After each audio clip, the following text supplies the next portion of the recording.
읽고 여러분과 교독하겠습니다. 하나님의 뜻으로 말미암아 그리스도 예수의 사도된 바울은 에베소에 있는 성도들과 그리스도 예수 안에 있는 신실한 자들에게 편지하노니, 하나님 우리 아버지와 주 예수 그리스도로부터 은혜와 평강이 너희에게 있을지어다. 찬송하리로다. 하나님 곧 우리 주 예수 그리스도의 아버지께서 그리스도 안에서 하늘에 속한 모든 신령한 복을 우리에게 주시되, 곧 창세전에 그리스도 안에서 우리를 택하사 우리로 사랑 안에서 그 앞에 거룩하고 흠이 없게 하시려고 그 기쁘신 뜻대로 우리를 예정하사 예수 그리스도로 말미암아 자기의 아들들이 되게 하셨으니, 이는 그가 사랑하시는 자 안에서 우리에게 거저 주시는 바 그의 은혜의 영광을 찬송하게 하려는 것이라. 우리는 그리스도 안에서 그의 은혜의 풍성함을 따라 그의 피로 말미암아 속량 곧 죄사함을 받았느니라. 이는 그가 모든 지혜와 총명을 우리에게 넘치게 하사 그 뜻의 비밀을 우리에게 알리신 것이요 그의 기뻐하심을 따라 그리스도 안에서 때가 찬 경륜을 위하여 예정하신 것이니, 하늘에 있는 것이나 땅에 있는 것이 다 그리스도 안에서 통일되게 하려 하심이라. 모든 일을 그의 뜻의 결정대로 일하시는 이의 계획을 따라 우리가 예정을 입어 그 안에서 기업이 되었으니, 이는 우리가 그리스도 안에서 전부터 바라던 그의 영광의 찬송이 되게 하려 하심이라. 그 안에서 너희도 진리의 말씀 곧 너희의 구원의 복음을 듣고 그 안에서 또한 믿어 약속의 성령으로 인치심을 받았으니, 이는 우리의 기업의 보증이 되사 그 얻으신 것을 속량하시고 그의 영광을 찬송하게 하려 하심이라. 아멘. 미국의 가장 북단에는 알래스카 주가 있습니다. 이 알래스카 주는 사람이 살기에 부적합한, 별로 환경이 좋지 않은 그런 땅입니다. 그래서 155년 전에 러시아가 미국에 미화 720만 달러로 팔았습니다. 그런데 이제 한참 지나고 나서요, 이 알래스카의 지하에 무궁한 지하 자원이 있다는 것을 이게 밝혀지고 러시아 사람들이 땅을 치고 후회를 한다는 것입니다. 여러분, 알래스카의 지하에요, 현재 미국 전체 석유 매장량의 50% 이상이 거기에 묻혀 있답니다. 그런가 하면 주석 매장량의 80%, 니켈 매장량의 20%가 맺혀 있다는 거래요. 근데 알래스카 땅만이 아니라 알래스카 주변에 해안이 있잖아요. 바다에도 엄청난 석유가 매장이 돼 있다고 합니다. 그러니까 러시아 사람들이 아니 그걸 왜 팔았어? 라고 후회하는 거 아니겠어요? 이런 비슷한 이야기가 성경에 나옵니다. 여러분, 성경의 마태복음 13장에 보면 밭의 감추인 보화를 천국에 비유하는 그런 말씀이 나오는데요, 고대 시대에는 전쟁이 수없이 아주 빈번하게 반발을 해서 그런 금은 보화를 자기 밭에다 숨기고 이제 도망을 갔습니다. 그런데 전쟁통에 다 죽었어요, 그걸 아는 사람이. 그래서 세월이 흘러 어떤 사람이 그 밭을 소유하게 되었는데, 한 소장농이 그 밭을 갈다가 거기에 보화가 있다는 걸 발견했어요. 그래서 그 소장농이 있는 듯 없는 듯을 영끌을 해가지고 그 주인에게 그 밭을 삽니다. 그러니까 주인은 그 밭을 팔았죠. 한참 있다가 그 소장농이 거기에서 금은보화를 캐냈다는 이야기를 듣습니다, 주인이. 그때 주인이 막 후회를 해요. 그때 그 밭을 안 팔 걸 왜 팔았나.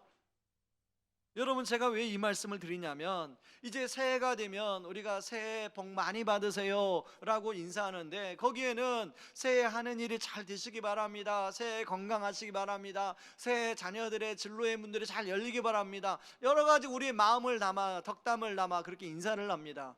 그런데요, 여러분, 이미 하나님이 우리에게 주신 복이 있다는 거예요.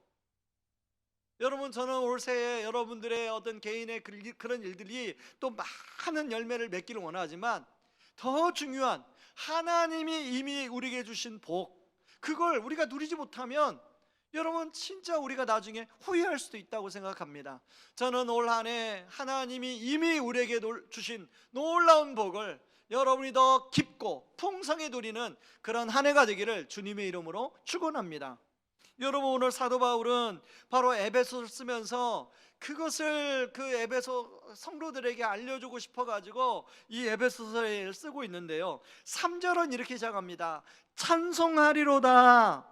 하나님 곧 우리 주 예수 그리스도의 아버지께서 그리스도 안에서 하늘에 속한 모든 신령한 복을 우리에게 주시되, 바울은 이미 하나님이 우리에게 주신 신령한 복이 있다는 것을 이 에베소 성도들에게 알려주기 위해서 찬송하리로다 이렇게 시작합니다. 여러분, 이 3절부터요 14절까지 이 성경 말씀은 우리 개역개정 성경이나 또 영어 성경에 보면 그 문장이 한 3-4개 문장으로 되어 있는데, 원래 헬라의 원문에 보면 이게 한 문장으로 쫙 돼 있어요. 그래서 어떤 사람들은 이게 찬송하리로다 라고 시작하는 히브리 사람들이 사용하는 찬양 형식이다, 그래서 이것은 그냥 바울의 편지가 아니라 바울의 노래다 이렇게 말하는 분들이 많이 있습니다. 여러분, 바울이 지금 이렇게 너무 감격스러워서 하나님이 이미 우리에게 주신 복이 얼마나 놀라운가를 노래하고 있는데요, 지금 바울의 상황이 어떤 상황인가 한번 보세요. 여러분, 바울은요 지금 이 서신을 감옥에서 쓰고 있어요. 로마의 감옥에서 쓰고 있는데, 여러분 옥중 서신입니다. 에베소서는 3장 1절에 보면 이렇게 나와요. 주 예수 그리스도 예수의 일로 너희 이방인을 위하여 갇힌 자 된 나 바울이 말하거니와. 그리고 6장 20절은 쇠사슬에 매인 사신이 되었다 이렇게 얘기하고 있어요. 그러니까 지금 바울은 지하 감옥에서 쇠사슬에 매여 감옥에 갇혀 있는 상태예요. 여러분, 바울의 감옥 사진을 한번 보실래요? 바울이 갇혔던 감옥 사진을 한번 보여주세요. 여러분, 지금 그래도 지금 이렇게 관광지라고 꾸며놨으니까 그래도 이렇게 볼만하지요. 여러분, 그 당시에 바울이 갇혔을 것을 생각을 해보세요. 저 지하 감옥에, 습기가 많은 지하 감옥에, 거기서 바울은 지금 하나님을 향하여 찬송하고 있어요. 바울이 감옥 속에서도 그 감격스럽게 이렇게 하나님을 찬양할 수 있게 만든 그것이 무엇인가, 하나님 이미 우리에게 주신 놀라운 복이 무엇인가를 저는 오늘 하나하나 좀 살펴보려고 합니다. 첫 번째 복은요, 창조주이신 하나님이 우리의 아버지가 되어주심의 복이에요. 고대나 현대나 신은요 딱 2가지 기능입니다. 하나는 우리를 축복하고 하나는 우리를 심판하는 게 그 신의 기능이에요. 그래서 지옥이라는 드라마를 보면 그 심판하는 신으로만 나오잖아요.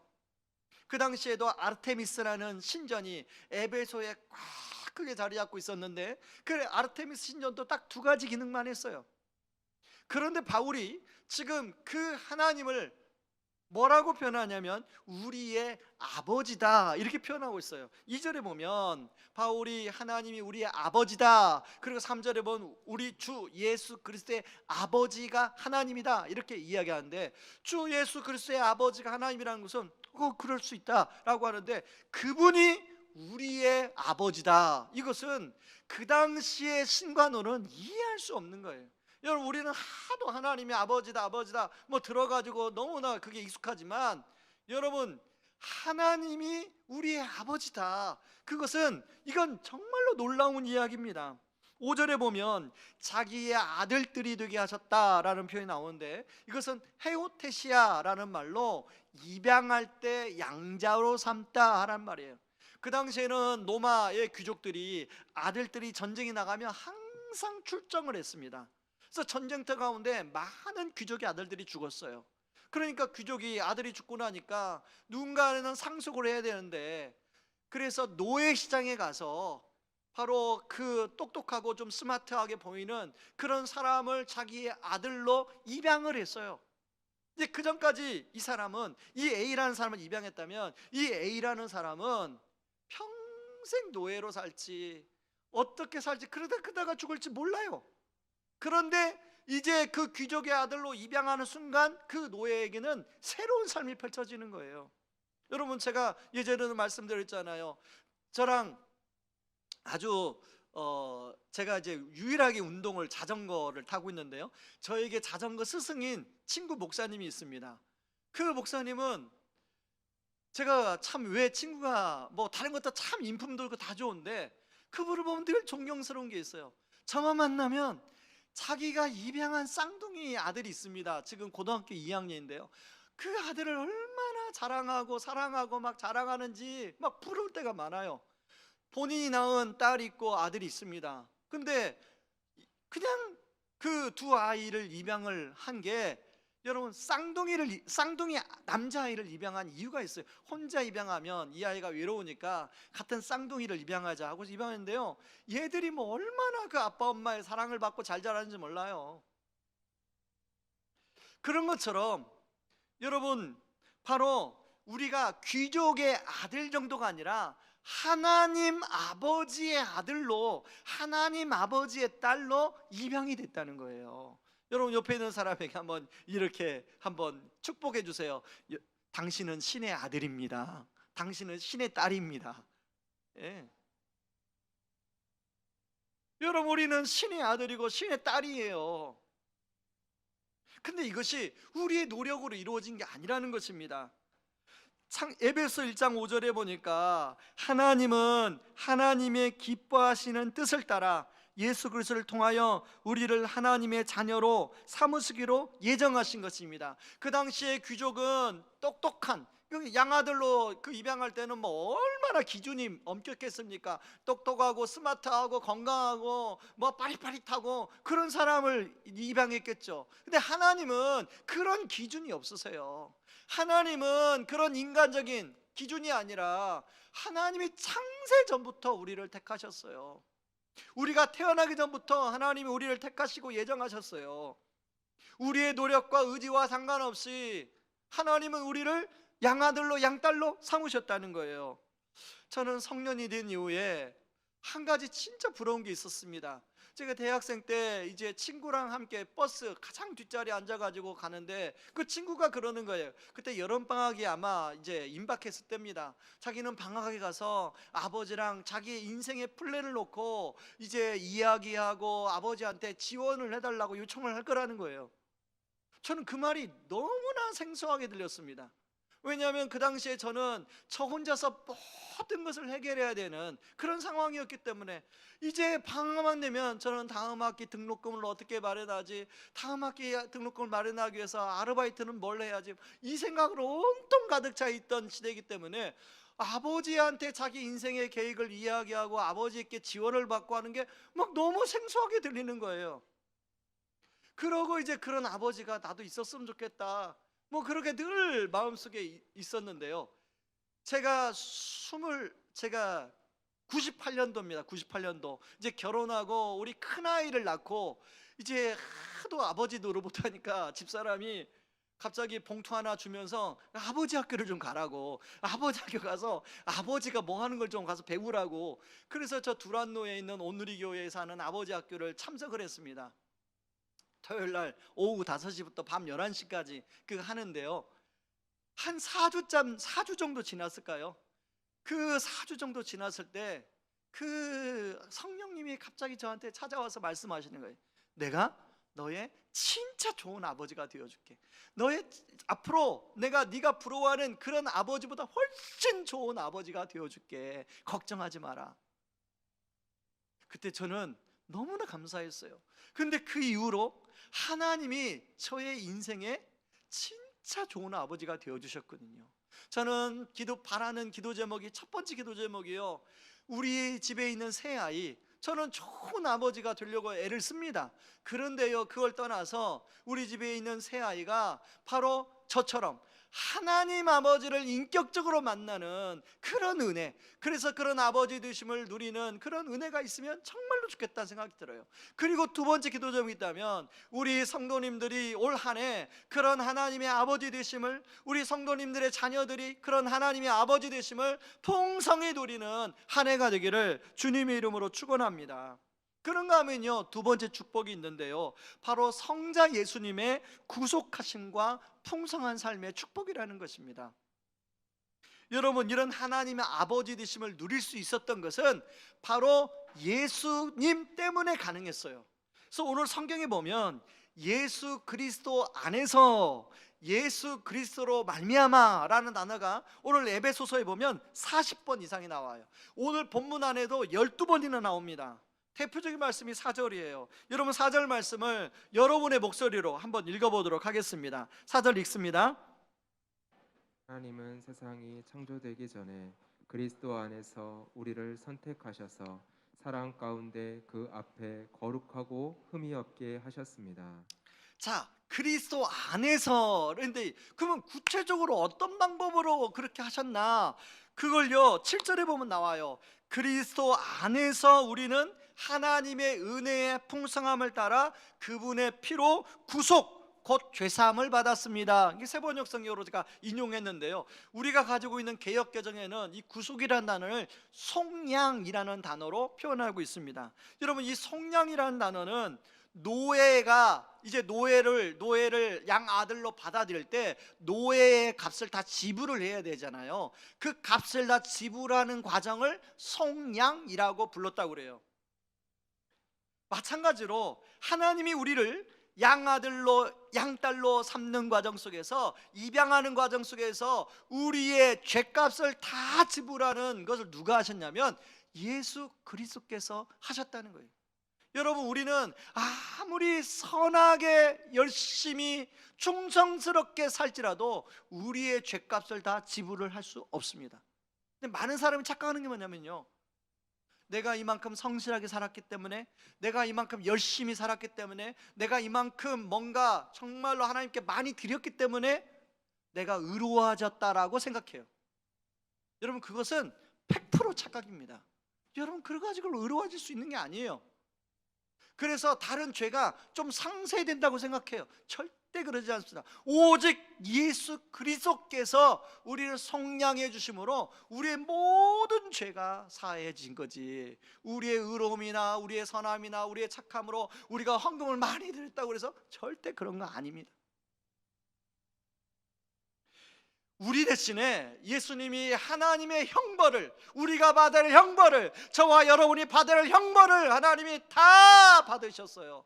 그래서 여러분, 요한복음에 보면 십자가상에서 예수님이 외친 7가지 말이 나오는데, 이건 가상칠언이라고 하죠. 마지막 말이 뭐냐면 다 이루었다 하고 예수님이 돌아가십니다. 근데 이 다 이루었다는 말이 뭐냐면 마지막 잔금을 다 치루었다라는 뜻이에요. 여러분, 그 당시에 노예 중에 이 입양을 하는 노예는요 굉장히 값이 비쌌다고 그래요. 안 그러겠습니까? 그냥 뭐 아무나 입양 안 했겠죠. 그 값이 비싸가지고 한꺼번에 지불을 못했대요. 그래서 여러 번 나눠 지급하는데, 여러분, 우리 집 살 때도, 아파트 살 때도, 뭐 또 집 살 때도 이렇게 잔금, 뭐 1차, 2차, 3차 뭐 그러지 않습니까? 마지막 잔금을 다 치렀다, 이게 바로 다 이뤘다는 뜻이에요. 테텔레스타이, 그 뜻입니다. 예수님이 마지막 십자가 죽으면서 내가 너희들이 당할 형벌의 값을 내가 다 치루었다. 그로 인해서 우리는요 바로 죄책으로부터 자유함을 얻게 됐어요. 그래서 로마서 8장 1절은 그리스도 예수 안에 있는 자에는 결코 정죄함이 없나니, 이렇게 말씀하고 있습니다. 여러분, 이것은 전적인 은혜죠. 내가 노력하지 않았는데, 내 의지로 뭔가를 하진 않았는데 하나님이 거저 주신 선물입니다. 그래서 에베소 2장 8절 9절은 뭐라고 하냐면 너희는 그 은혜에 의하여 믿음으로 말미암아 구원을 얻었으니 이것은 너에게서 난 것이 아니라, 네가 노력으로 얻은 게 아니야, 네가 애써서 얻은 게 아니야, 네가 뭔가를 해서 내가 너한테 주는 게 아니야, 하나님의 선물이야. 그래서 행위로 난 게 아니니까 너 자랑할 필요가 없어. 자랑할 수가 없어. 그런 말씀하는 거 아닙니까? 그런데 이렇게 은혜로 베풀어주고 또 감사한데 하나님이 우리를 상속자로 삼아주셨다는 거예요. 여러분, 11절을 개역 개정 성경으로 보면 기업이라는 단어가 나오는데, 이 기업이라는 단어는 클레로라는 말로 상속자라는 뜻입니다. 1장 11절을 제가 한번 세 번 쉬운 성경을 읽겠습니다. 하나님은 그리스도 안에서 우리를 상속자로 삼으셨습니다. 이것은 모든 것을 자기의 원하시는 뜻대로 행하시는 분의 계획을 따라 미리 정해진 일입니다. 그 당시 노예가 양아들로 입양이 되어서 상속자로 이제가 되면요, 여러분 많은 사람들의 축복을 받았다고 그렇게 합니다. 안 그렇겠습니까? 여러분, 노예가 귀족의 아들로 입양이 된 것만 해도, 상속자가 된 것도 얼마나 큰 축복인데, 온 우주를 관양하고 만물을 주관하시는 하나님의 상속자가 우리가 되었다는 거예요. 여러분 안 놀라실 줄 알았어요. 그런데 이 상속자로만 그냥 우리를 그렇게 한 게 아니라 만물을 회복하는 일에 우리를 동역자로 하나님 부르셨다는 거예요. 에베소서 1장 10절에 보면 이렇게 말합니다. 하늘에 있는 것이나 땅에 있는 것이 다 그리스도 안에서 통일되게 하려 함이라. 여러분, 창세기 1장, 이제 꼭 새해가 되면 우리가 창세기부터 성경을 읽잖아요. 그래도 창세기 1장 1절, 1장 2장은 다 읽어보셨죠? 1장에 보면 하나님이 세상을 만드시고 보시기에 참 좋았더라, 보시기에 참 좋았더라, 보시기에 참 좋았더라, 이 말이 계속 반복돼요. 여러분, 하나님이 창조하신 이 세상은 보시기에 참 좋았던 세상이에요. 에덴 동산, 정말로 죄가 에덴 동산에 들어오기 전까지는 너무나도 보시기에 좋은 곳이 에덴 동산이에요. 그런데 죄가 이제 사람 안에 들어오고, 그로 인해서 이 에덴 동산이 완전히 죄의 문화로 가득 차게 됐어요. 하나님은 그런 에덴 동산을 다시금 회복하고 싶은 거예요. 근데 그 회복하는 일에 성부, 성자, 성령 하나님이 아니라 거기에 누구를 끼워주세요? 저와 여러분을 끼워주시는 거예요. 저와 여러분을 초대해 주시는 거예요. 여러분, 삼성 같은 기업, 누가 우리의 자녀나 누가 뭐 조카나 삼성 같은 대기업이나 뭐 현대자동차나 뭐 이런데 막, 그런데 목사님 요즘에는 그런 데보다요 더 좋은 데가 많아요. 뭐 우리 젊은 친구들 그럴 수 있는데, 아무튼 제가 아는 게 그거밖에 없어가지고 그런데 들어갔다고 생각해 보세요. 그러면 막 여러분 너무 축하한다, 너 진짜 잘했다, 축하한다, 그러지 않습니까? 그런데 그 정도가 아니에요. 하나님 나라의 동역에 하나님이 우리를 동역자로 초대해 주셨다네. 함께 일하자, 내가 너를 모든 걸 도와줄 테니까 함께 일하자, 우리 초대해 주셨다니까요. 여러분, 안 놀랄 줄 알았는데 한번, 그래도 연초니까 첫 줄이니까 한번 그 리액션을 좀 해주세요. 제가 다시 한번 일합니다. 제가 하나님처럼 일합니다. 하나님 말씀드리겠습니다. 나랑 하나님 나라를 위해서 함께 동역자로 일하자. 아멘 했습니다. 그게 바로 하나님이, 이게 엄청난 축복이라는 거예요. 여러분, 우리가 이 하나님 나라, 그래서 예수님이 이 땅에 처음 와서 첫 마디가 회개하라, 천국이 가까웠다. 회개하라, 이게 회개하라고 말하면 약간 부정적으로 되는데, 돌이키라, 하나님 나라가 임했다. 이제 하나님 나라가 시작됐다. 본격적으로 하나님 나라가 시작이 됐다. 그것을 예수님이 외친 거 아닙니까? 이 하나님 나라는요, 좀 더 이렇게 그 형이상학적 같은데, 이걸 좀 눈에 보이는 개념으로 제가 설명을 좀 하려고 합니다. 하나님 나라는 다른 말로 풍성한 삶으로 이야기할 수 있는데, 예전에도 이 도표를 한번 보여드렸습니다. 보여주세요. 자, 여러분, 우리가 예수님을 통하여 하나님과 나와의 관계가 회복이 돼요. 원래 죄 때문에 하나님과 나와의 관계가 어그러지고 깨졌어요. 이게 하나님과 나와, 그래서 하나님의 그 풍성하심을 내가 누리게 돼요. 근데 그걸로 끝나는 게 아닙니다. 많은 분들이 신앙생활은 하나님과 나와의 관계야, 이것은 4분의 1만 누리는 거예요. 그 다음에는 여러분, 우리가 살아오면서 내 안에 있는 얼마나 많은 문제가 있었습니까? 여러분 안에 그 문제들이 다 해결되었습니까? 바로 그 예수 그리스도의 풍성함으로 나와 나 자신 안에 있는 여러 가지 문제들이 치유되고 회복되기 시작해요. 그 가운데 자기 부인이 일어나고 성령의 충만함이 일어납니다. 그 다음에 그걸로 끝나는 게 아니라, 이제 내가 좀 나아지고 회복이 되면 눈이 어디로 돌아지냐면 옆에 있는 사람한테로 가. 옆에 있는 사람한테, 아, 저 사람이 아픈 이유가 이런 나 때문에, 이런 이유 때문에 저 사람이 저렇게 행동하는구나. 아, 저 사람이 저렇게 말하는 이유가 이런 이유 때문에 나도 저 사람처럼 옛날에는 저렇게 막 삐죽삐죽하게 말했는데 그런 이유 때문에 말하는구나 하고 그 사람의 아픔이 보이기 시작해요. 그게 바로 그래서 공동체가 만들어지는 공동체. 그 공동체는 여러분 나와 배우자, 나와 자녀를 넘어서 바로 우리가 신앙생활을 누리는 공동체, 이 관점으로 바로 교회의 공동체를 봐야 되는 거예요. 그런가 하면 그런 하나님의 마음으로 깨어진 세상을 보는 거예요.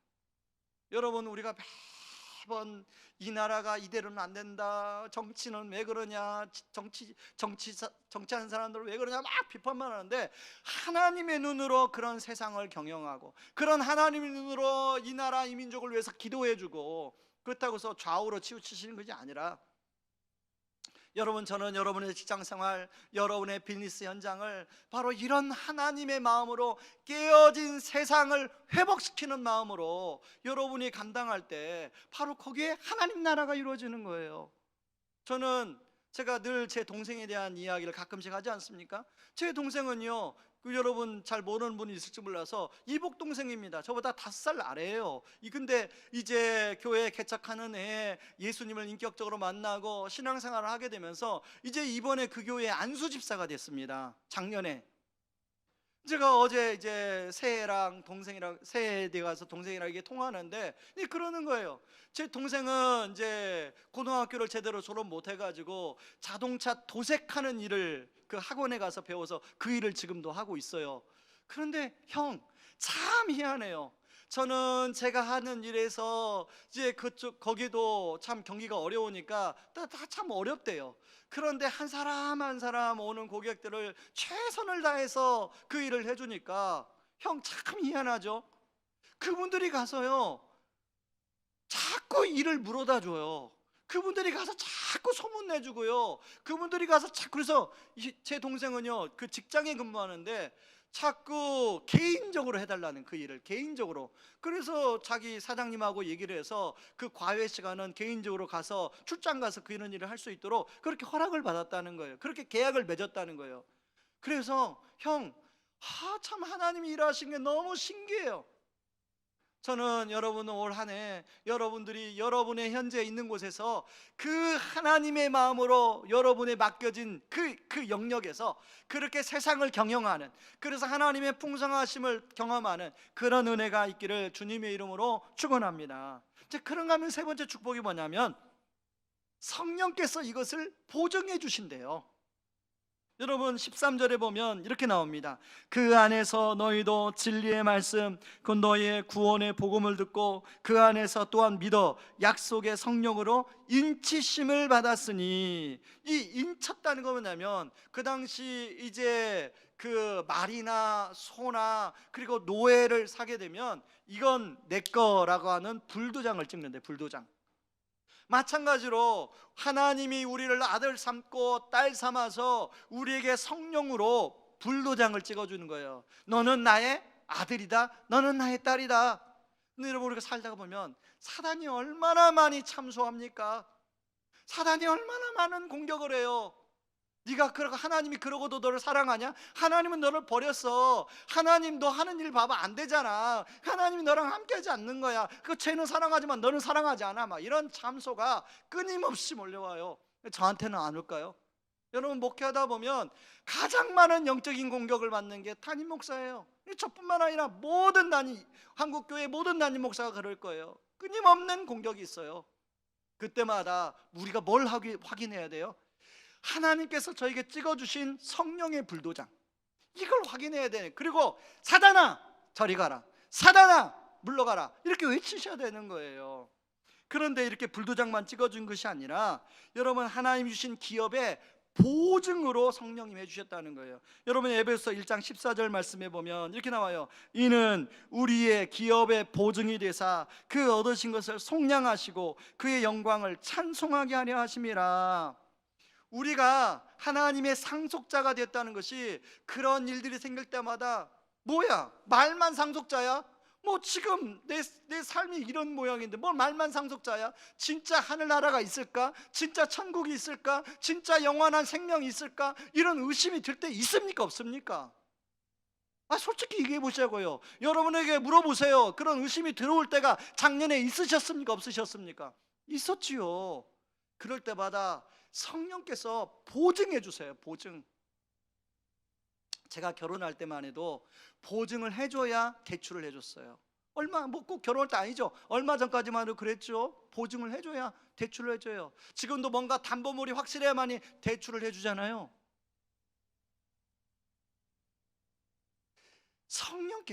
성령께서 우리가 하나님의 상속자이고 앞으로 하나님께 받을 상속이 있다는 것을 성령께서 보증해 주고 있더라는 거예요. 그래서 여러분, 우리는 이 땅에 살고 있지만 우리의 시민권은 이 땅에 있는 게 하늘에 있다는 거예요. 그래서 진짜 우리가 받아야 될 기업은 장차 다가올 하나님의 나라에 있다는 거예요.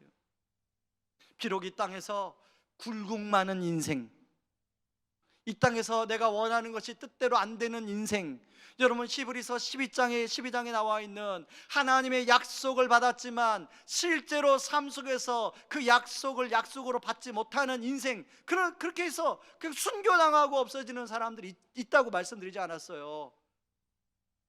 여러분, 여기서 조금만 더 가면 양지에 순교자 기념관이 있습니다. 일제시대 때, 6.25 사변 때 그 전후로 순교하셨던 분들, 우리 한국 사람들, 우리의 부모님들, 우리의 믿음의 선배들의 그 기념관이 거기 있어요. 여러분, 거기 입구 들어가 보면 양쪽에 비석들이 쫙 놓여 있습니다. 한 분 한 분 이름이 쓰여 있어요. 어느 장로, 어느 목사, 어느 권사, 어느 집사. 여러분, 그분들이 순교했기에 우리가 그 순교의 터 위에 우리가 서 있는 거예요. 많은 사람들이, 여러분, 사실 우리가 그게 먼 역사가 아닙니다. 100년도 채 안 될 때 지금 믿음 지키다가 순교해요. 믿음 지키다가 예수 믿는 것 때문에 지금도 죽어요. 얼마 전에 우리 교회 이제 우리 탈북한 형제가 우리 교회에 나오고 있는데, 그 형제랑 대화를 나누다가요, 자기의 외삼촌이, 그 당시에는 몰랐다는 그 외삼촌이 성경을 소지했다는 이유로 총살령을 당했대요. 중국에 왔다 갔다 했는데 성경을 소지했다는 이유로 총살령을 당했대요. 근데 지금 와서 보니까 그 말이 왜 자기한테 다가오는지 알겠다고 저한테 이야기해 주더라고요.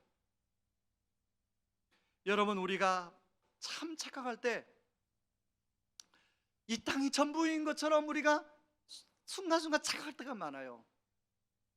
요즘 유튜브 같은 거 보면 5천만 원만 있으면, 자본금 5천만 원 있으면 10억 만들기, 뭐 5천만 원만 있으면 3천만 원만 있으면 뭐 부자 되기, 뭐 이런 유튜브 막 엄청 많은 인기가 있다. 조회수가 막 몇십만, 몇백만이에요.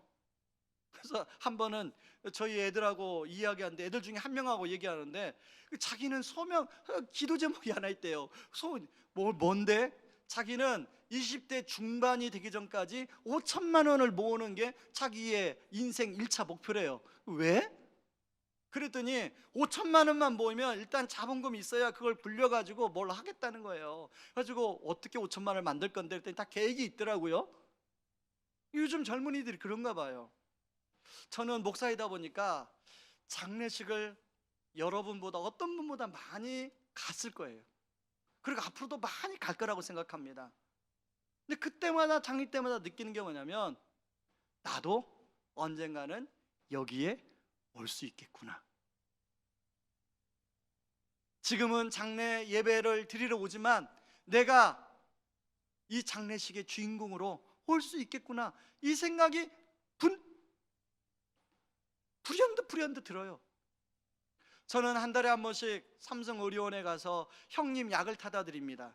형님이 지방에 있다 보니까 이제 그 마약성 진통제를 계속 이 통증 때문에, 옛날에 암 치료가 됐지만 그 통증 때문에 너무 심해서 마약성 진통제를 타다 드리는데요, 그 진통제다 보니까 이게 짙게 아니면 안 됩니다. 그래서 가족관계 증명서 가지고 항상 확인하고 이렇게 타야 되는데요. 근데 제가 그 병원에 갈 때마다 왜 이렇게 사람들이 없을 데가 주차할 데가 없는 거예요. 특히 암 환자 그 병동에는 왜 이렇게 사람이 많은 거예요. 아니 의학기술이 발달하면 그 암 환자도 줄어들어야 되잖아요. 아니, 왜 이렇게 많은 거예요? 여러분, 그러면서 제가 느끼는 거냐면 우리 인생이 참 지금은 건강해서 천년만년 사는 것 같지만 하나님이 한번 훅 하고 불면 우리는 그냥 날아가는 게 인생이에요. 그런 게 인생이다 생각이 들어요. 그래서 그럴 때마다 영원하신 기업이 있다는 소망을 우리가 갖지 않으면 여러분 우리가 살 수가 없죠. 저는 이 세 가지 축복, 이 세 가지 놀라운 복을 우리 성도님들 기억하고 올 한 해 더 풍성하고 더 깊게 누릴 수 있길 바랍니다. 그렇다면 이런 놀라운 복을 받은 우리가 어떻게 살아야 되는가? 여러분, 바울은 3절 14절에서 쭉 말씀하면서 6절 12절 14절 마지막 부분에 반복하는 단어가 있어요. 한번 보여주세요. 바로 그의 은혜의 영광을 찬송하게 하려는 것이라. 자, 그 다음에 12절 그의 영광에 찬송이 되게 하려 하심이라. 14절 그의 영광을 찬송하게 하려 하심이라. 당연히 우리가 이러한 놀라운 복을 받은 우리가 하나님께 올려드릴 것은 하나님을 찬송하는 거예요. 전 올 한 해 저의 개인의 삶이나 여러분의 개인의 삶이나 여러분의 가정에 또 우리 성도님의 자녀들의 삶 가운데 이런 하나님을 높여드리는 찬양하는 찬양이 넘쳐나길 바랍니다. 그런가 하면 찬양이 꼭 우리 목소리로만 하는 게 아니라 우리의 삶에서 삶으로 하나님을 찬양하는, 여러분 그런 측면에서 오늘 이 본문 안에서 바울은 지금 아까 감옥에서 그런 노래를 부르고 있어요.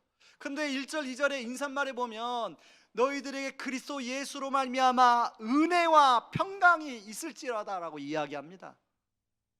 바울은 그런 그 감옥 속에서 그 예수 그리스도를 통하여 주시는 은혜, 예수 그리스도를 통해 주시는 그 평강이 가득 차서 하나님을 찬송하고 있더라는 것입니다. 올 한 해가 어떻게 펼쳐질지 모르겠습니다. 바라기는 정말 오미크론이 이제 전파는 빠르지만 그냥 일반 감기처럼 그렇게 돼서 이제 이 그로인해서 코로나가 딱 잠잠해지면 정말 좋겠다 생각했는데 뭐 어떻게 될지 모르겠어요. 저도 예측할 수가 없어요. 저는 이렇게 말씀 묵상하는 가운데요, 송명희 시인이 생각났습니다. 여러분, 송명희 시인 아시는 분 아실 텐데요, 태어날 때 뇌병변 장애로 태어났어요. 산부인과 의사의 실수로 인해서 뭐가 잘못돼서 저렇게 태어났어요. 여러분, 송명희 시인이 사춘기를 보내면서 하나님께 얼마나 하나님께 따졌는지 모른대요. 부모님을 원망하고 하나님 왜 나를 이렇게 태어났다면 나를 차라리 죽이시지 왜 태어나게 하셔서 이 수모를 겪게 하십니까? 하나님이 살아계시면 나 같은 사람을 고쳐줘야 되지 않습니까? 왜 나 같은 사람을 이렇게 이 세상에 살도록 내버려 두십니까? 막 이런 매 하나님을 원망하고 부모님을 원망하고 온갖 짜증 속에 살았는데 어느 날 이 송명희 시인의 하나님이 찾아왔어요. 명희야, 너는 네가 그렇게도 싫니? 그런데 나는 네가 너무나도 사랑스럽다. 내가 볼 때는 네가 너무나도 아름답게 보인다. 내가 볼 때는 너는 이 세상에 가장 존귀한 자로 보인다. 이런 말씀이 들려지더라는 거예요. 그때부터 송명희 시인이 그런 하나님이 그때 주신 은혜를 시로 쓰기 시작했답니다. 여러분, 우리가 잘 아는 시가 나 가진 재물 없으나, 그 찬양도 거기서 나온 거예요. 2022년 한 해를 마무리하면서 올 한 해가 어떻게 펼칠지 모르지만 여러분, 송명희 시인처럼 아무리 인생 감옥 같은 그런 상황이 온다 할지라도 우리 하나님을 송축하고 찬양으로 영광 돌리는 저와 여러분들 되기를 주님의 이름으로 축원합니다. 이 시간에 함께 나 가진 재물 없으나 함께 찬양하며 나가기를 원합니다.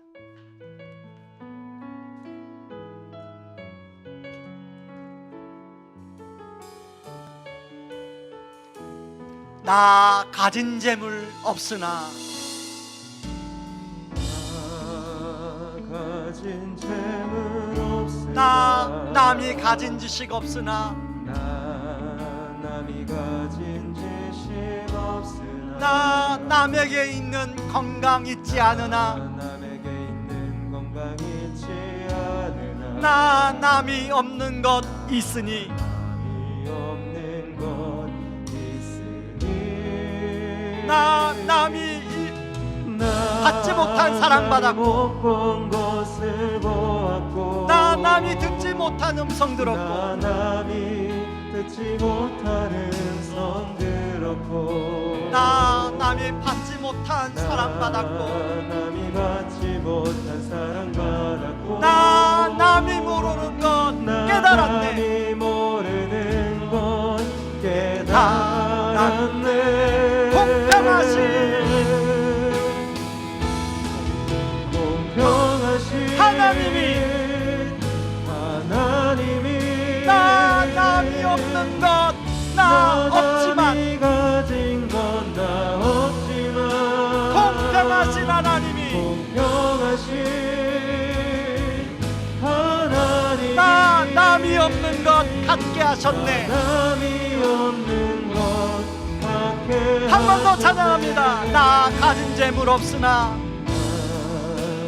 가진 재물 없으나 나 남이 가진 지식 없으나 남이 가진 지식 없으나 나 남에게 있는 건강 있지 않으나 남에게 있는 건강 있지 않으나 나 남이 없는 것 있으니 남이 없는 것 있으니 나 남이 못 본 것을 보았고 남이 못 본 것을 보았고 나 남이 듣지 못한 음성 들었고 남이 듣지 못한 음성 들었고 나 남이 받지 못한 사랑받았고 나 남이 모르는 것 깨달았네. 공평하신 하나님이 공평하신 하나님이 나 남이 가진 건 다 없지만 공평하신 하나님이 나 남이 없는 것 갖게 하셨네. 저는 성령의 신이 왜 하도 많은 하나님의 성품 중에 공평하신 하나님이라고 그랬을까? 공평하신 하나님이라고 그랬을까? 생각해 봤어요. 묵상해 봤어요. 그러다가 성령의 시인이 그 하나님을 인격적으로 만나기 전까지 하나님께 하나님 왜 나에게는 공평하지 않아요? 왜 하나님 나를 이렇게 만들어 놨어요? 다른 사람은 다 건강을 가지고 저렇게 잘 살아가는데 왜 나에게는 공평하지 않아요? 그러지 않았을까요? 여러분 이 시간에 혹시 여러분 성령의 신처럼 왜 나는 공평하지 않아요? 하나님 나는 이것도 없고 저것도 없고 그래요. 혹시 그렇게 하나님께 원망하거나 불평하지 않았습니까? 이 시간에 우리 기도할 때 하나님이 이미 나에게 주신 놀라운 복이 있다는 것. 애야, 내가 너를 얼마나 존귀한 존재, 내가 얼마나 너를 사랑스러운 존재, 얼마나 너를 아름다운 존재로 여기는지 아니? 이미 하나님이 우리에게 주신 놀라운 복이 있다는 거예요. 하나님이 우리 아버지가 되어주시고 예수님이 우리를 속량해 주셔서 상속자로 삼아주시고 그 성령님이 확실히 보증해 주시는 놀라운 복이 있다는 거예요. 하나님 이 복을 내가 풍성하고 더 깊게 누리며 살게 하여 주시옵소서 위해서 기도하고, 두 번째 기도할 때 하나님 내가 올 한 해 그런 하나님을 찬양하는, 하나님 내가 내 입술로도 찬양하지만 내 삶으로도 찬양하는 영광 돌리는 그런 한 해가 되게 하여 주시옵소서. 우리 기도하며 나아갑니다. 기도하겠습니다. 고마우신 하나님 아버지 고맙고 감사합니다. 하나님 우리 하나님은 공평하십니다. 아버지 우리 하나님 아버지 공평하십니다. 하나님 아버지 하나님이 우리에게 주신 놀라운 것을 우리가 기억하고 아버지의 그 복을 풍성하게 깊게 누리게 하여 주시옵소서. 아버지 하나님이 아버지 저의 아버지가 되어주시고 아버지 하나님이 저는 3세전에 아버지 가여 주셔서 아버지 자녀 삼아주시고 아들과 딸로 아버지 상속자로 아버지 삼아주셔서 아버지 하나님 사랑하게 하시니 감사합니다. 아버지 하나님 그런 하나님 아버지 풍성한 삶 아버지 하나님과의 관계 아버지 하나님 나와 나 자신과의 관계 아버지 나와 이웃과 공동체의 관계 아버지 하나님 세상과의 관계 아버지 하나님 더욱더 풍성하게 아버지 하나님 누리며 경험하며 살아가는 아버지 하나가 될 수 있도록 하나님 아버지 도와주시옵소서. 아버지 하나님 그래서 아버지 상황 속에서 아버지 속성이 시처럼 아버지 하나님을 찬양하고 아버지 영광 돌리고 하나님 우리 삶으로 아버지 하나님께 영광 돌리고 아버지 그런 하나가 될 수 있도록 하나님 아버지 도와주시옵소서. 지금은 우리를 죄에서 구원하시기 위해 자신을 친히 십자가에 내어주신 우리 주 예수 그리스도의 은혜와 아들을 내어주면서까지 우리를 사랑하신 하나님의 사랑하심과 지금도 우리를 위하여 친히 기도해 주시고 동행하여 주시는 성령님의 은혜가 이미 하나님이 우리에게 주신 놀라운 복을 더 깊고 풍성하게 누리는 한 해가 되기를 소망하며 하나님 어떤 삶이 오든지 간에 그 안에서 하나님께 찬양과 영광 돌리기를 소망하는 모든 성도님들 위해 이제로부터 영원까지 항상 함께 하기를 주의 이름으로 축원하옵나이다. 아멘.